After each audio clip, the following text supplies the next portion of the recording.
The call came in at 3:17 a.m., and Dr. Maya Chen already knew, with the kind of certainty that made her stomach clench, that this night was about to get much worse before it got better. She had been a resident at St. Catherine's Hospital in Chicago for 14 months now, long enough to recognize the weight of certain phone calls. The night shift nurse's voice had that particular tremor, not panic exactly, but something close. Something careful. "Dr. Chen, you need to come to room 304. You need to see this yourself." Maya rubbed her eyes and pushed back from the resident's desk, where she'd been staring at the same patient chart for 45 minutes without retaining a single word. The fluorescent lights of the hospital corridor hummed overhead as she walked, her sneakers squeaking on the freshly waxed floors. She passed rooms filled with sleeping patients, curtained cubicles where families dozed in plastic chairs, and the ever-present smell of antiseptic that never quite masked the deeper scent of human fragility. Room 304 was at the end of the hall, the last door on the left. The one closest to the fire exit. Maya had always thought it was an odd placement, as if the hospital had decided that whoever ended up in that room might need a quicker escape than everyone else.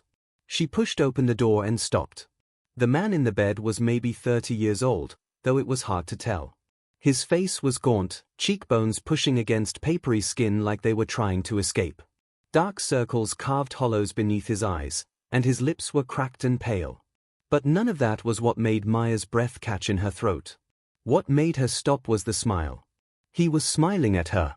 A real smile, not the pained grimace she usually saw from patients in this condition. His eyes, brown, tired, but somehow still bright, crinkled at the corners as he watched her enter. And despite the fours snaking into both arms, despite the heart monitor beeping its steady rhythm, despite the oxygen cannula resting beneath his nose, he raised one shaky hand and gave her a small wave. "Hi," he said, his voice barely above a whisper. "Sorry for the late hour. I know you guys are busy." Maya blinked. In all her months of residency, she had never once heard a patient apologize for being sick in the middle of the night. "Hi," she managed, grabbing his chart from the foot of the bed. "I'm Dr. Chen. Can you tell me what's going on tonight?" His name was Lucas Foster. 31 years old. History of recurrent infections, chronic fatigue, unexplained weight loss over the past 8 months. He had been admitted 3 days ago for severe dehydration and what the ER doctor had noted as generalized weakness. But the chart was frustratingly sparse, no clear diagnosis, no treatment plan beyond fluids and observation. Maya flipped through the pages, her frown deepening with each turn. "I know it doesn't look like much," Lucas said quietly, watching her read. "I've been to a lot of hospitals. They usually give up after a while." Maya looked up. "Give up?" That smile again, softer this time. Not in a mean way. "They just run out of tests. Run out of ideas. At some point, they start looking at you like you're a puzzle they can't solve, and then they stop looking at all." He paused, his chest rising and falling with visible effort. "I'm not complaining.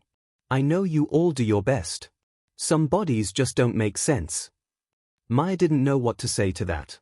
She had been trained to offer hope, to project confidence even when she felt none. But something about Lucas's calm acceptance made all her carefully rehearsed doctor phrases feel inadequate. "Hollow. I'd like to run some more tests," she said finally. "If that's okay with you." Lucas nodded. "Whatever you need.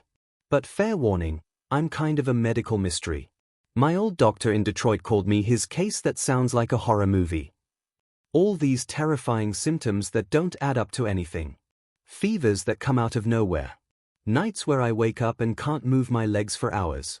Once, I lost my vision for 3 whole days. Just gone. And then it came back, and nobody could explain why." He said it the way someone might describe a mildly inconvenient weather pattern. A little bit of rain here, a bit of fog there.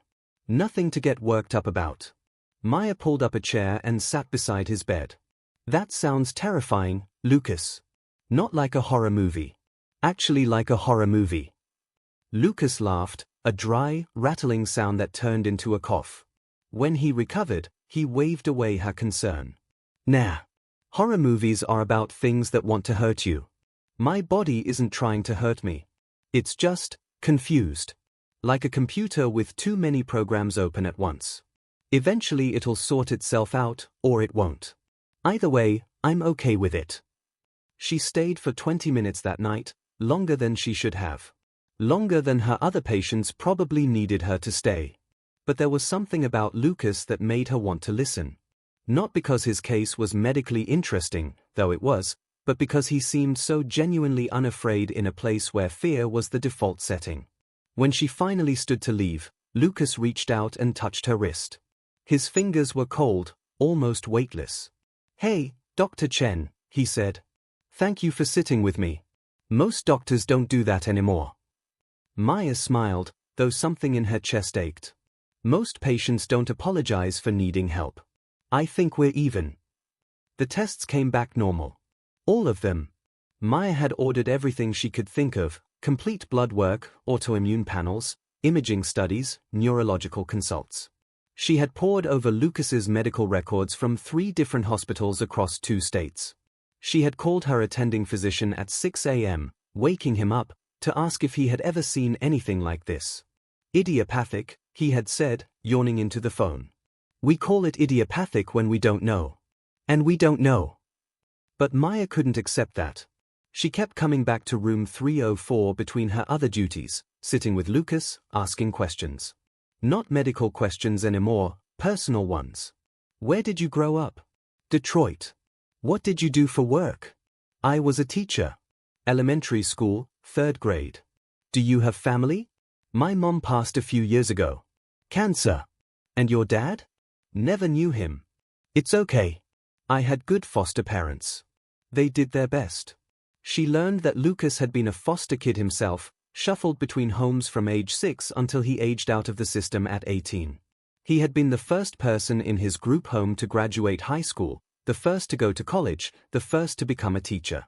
He had taught at a struggling elementary school on Detroit's east side, where most of his students came from homes even more broken than the one he had grown up in. "I loved those kids," Lucas told her, his voice growing stronger as he talked about them. "They taught me more than I ever taught them. They taught me more than I ever taught them. About resilience. About hope. About showing up even when showing up is the hardest thing in the world." He had stopped teaching 8 months ago, when his body began its mysterious rebellion. The school had kept his position open for him at first, sending cards and care packages, promising to hold his classroom until he returned. But as the months dragged on and the diagnoses never came, the cards grew less frequent. The promises grew quieter. Eventually, the school had to hire someone else. They needed a teacher, Lucas said, without bitterness. The kids needed someone stable. "I couldn't be that person anymore. It's okay." But Maya could see that it wasn't okay. She could see the way his hands trembled when he talked about his students. The way his eyes drifted to the window, as if looking for something he had lost. On the 4th night, something changed. Maya was reviewing Lucas's chart one more time, desperate for something she had missed, when she noticed a small notation in the margin of his intake paperwork. It was easy to overlook, just a few words scrawled in hurried handwriting by the ER triage nurse. Patient requested no visitors. No family listed. Asked about emergency contact, patient declined to provide. Maya stared at those words for a long time. No visitors. No family. Declined to provide. She thought about Lucas's smile, his easy laugh, his insistence that everything was fine. She thought about the way he apologized for being sick, as if his suffering was an imposition on the people trying to help him. She thought about the foster kid who had aged out of the system, who had built a life from nothing, who had given everything he had to a classroom full of children who needed him. And then she thought about what it must feel like to be alone in a hospital bed at 31 years old, with a body that didn't work and no one to call. She didn't go to room 304 that night. Instead, she went to the resident's desk and opened her laptop. She spent 2 hours searching, cross-referencing, making phone calls to hospitals in Detroit, to the school where Lucas had taught, to anyone who might have known him before his body started falling apart. What she found made her cry. The next evening, Maya walked into room 304 with a box of donuts and a tablet computer. Lucas was sitting up in bed, which was an improvement. Yesterday he had been too weak to lift his head without help. "You brought donuts," he said, eyebrows rising. Is this your way of telling me I'm dying? No, Maya said, setting the box on his bedside table. This is my way of telling you that you're not alone. And you never were. Lucas frowned, clearly confused. Maya pulled up a chair and sat close to him, close enough that he could see the tablet screen. I made some calls, she said softly. I know you didn't ask me to. I know you probably don't want me to. But I couldn't stop thinking about something you said, about how doctors eventually stop looking at you. And I didn't want to be that doctor. I didn't want to stop looking. She turned the tablet so he could see the screen. On it was a video, paused at the first frame. Lucas could see a classroom, colorful posters on the walls, small desks arranged in a semicircle, a whiteboard covered in handwriting.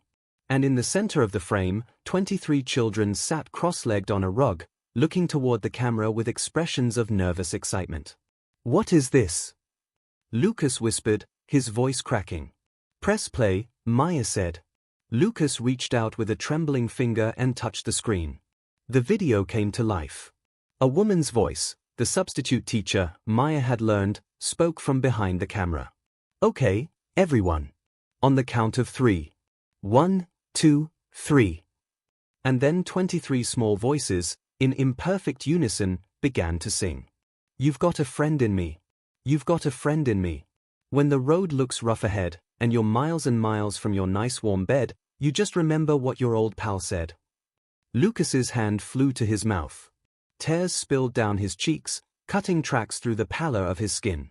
On the screen, the children sang every word of the song, their little faces earnest and focused, some of them swaying back and forth, a few of them crying themselves. When the song ended, they held up handmade signs, crayon drawings, construction paper hearts. We miss you, Mr. Foster. Get better soon. You are the best teacher ever. One little girl, no older than 7, stepped forward and spoke directly into the camera. Mr. Foster, you told us that brave doesn't mean you're not scared. Brave means you do the thing anyway. So I'm being brave right now because I'm scared you won't come back. But I'm telling you anyway. Please come back. We need you. Lucas was sobbing now, great heaving sobs that shook the hospital bed. Maya reached out and took his hand, and he gripped her fingers with a strength she didn't know he had. I didn't know, he gasped. I didn't know they remembered me. They never stopped, Maya said. The school didn't replace you because they gave up. They replaced you because they had to, legally. But your kids, Lucas, your kids have been asking about you every single day. The substitute teacher told me she's never seen anything like it. They draw you pictures every morning. They write you letters they can't send because no one has your address. They've been waiting for you to come back. Lucas turned to her, his face wet and raw. How did you find them? I called the school, Maya said. I told them I had a patient who needed to know he mattered. And they told me you were the best teacher they'd ever had. They told me about the reading program you started for kids who were falling behind. About the weekend food program you ran out of your own pocket because you noticed some of your students weren't eating. About the time you stayed with a little boy in the hospital for 3 days because his mom was working 2 jobs and couldn't be there. She paused, swallowing past the lump in her throat. They told me you never told anyone about any of it. That you just did it because it was the right thing to do. Lucas looked down at their joined hands. They were just kids, he said quietly. They needed someone to show up. I know what it's like when no one shows up. Maya squeezed his fingers. You showed up for them, Lucas. Now let them show up for you. That night, Maya did something she had never done before as a doctor. She sat with Lucas and helped him write an email to his former students. He was too weak to type, so she transcribed his words as he spoke them, her fingers flying across the tablet keyboard. Dear my amazing 3rd graders. I heard you singing. I heard every word. And I want you to know that I'm coming back. I don't know when yet, and I don't know how, but I'm coming back. Because you taught me something too. You taught me that brave doesn't mean you're not scared. Brave means you do the thing anyway. So I'm going to be brave. I'm going to fight this thing, whatever it is. And one day soon, I'm going to walk back into our classroom and give every single one of you the biggest hug you've ever had. Until then, keep being amazing. Keep being kind. Keep showing up for each other. Love, Mr. Foster. When they finished, Lucas leaned back against his pillows, exhausted but smiling. A real smile, not the careful one he had worn for days. This one reached his eyes, lit up his whole face, made him look 10 years younger. "Thank you, Dr. Chen," he whispered. "Thank you for not giving up on me." Maya shook her head. "I didn't do anything special. I just looked." "That's what makes it special," Lucas said. "Most people don't look. Most people don't see. But you did. And you made sure I saw too." 3 weeks later, Lucas Foster was discharged from St. Catherine's Hospital. There was still no diagnosis, still no explanation for the fevers and the weakness and the terrifying nights when his body stopped working. But something had changed anyway. He left the hospital with a binder full of letters from his students, a calendar marked with dates for video calls with his class, and a new experimental treatment plan that Maya had researched and advocated for during every spare moment she could find. And he left with a promise, to himself, to his kids, to the doctor who had refused to look away. "I'm coming back." 6 months after that, Lucas Foster walked into his third-grade classroom on the east side of Detroit. He was thinner than he used to be, and he walked with a cane, and he had to sit down after writing just a few words on the whiteboard. But he was there. His students didn't run to him. They didn't scream or cry or make a scene. Instead, 23 children rose from their desks as one, walked quietly to the front of the room, and formed a circle around their teacher. And then, without any signal that Lucas could see, they began to sing. "You've got a friend in me." Lucas closed his eyes and let the sound wash over him. He thought about all the nights he had spent alone in hospital rooms, wondering if anyone would remember him when he was gone. He thought about the doctor who had stayed past her shift, who had made phone calls she didn't have to make, who had looked when everyone else had stopped. He thought about how easy it was to believe that kindness didn't exist anymore. How easy it was to believe that the world was cold and indifferent, that no one would show up when you needed them most. And then he opened his eyes and looked at the 23 small faces surrounding him, and he knew the truth. The world is full of people who will show up.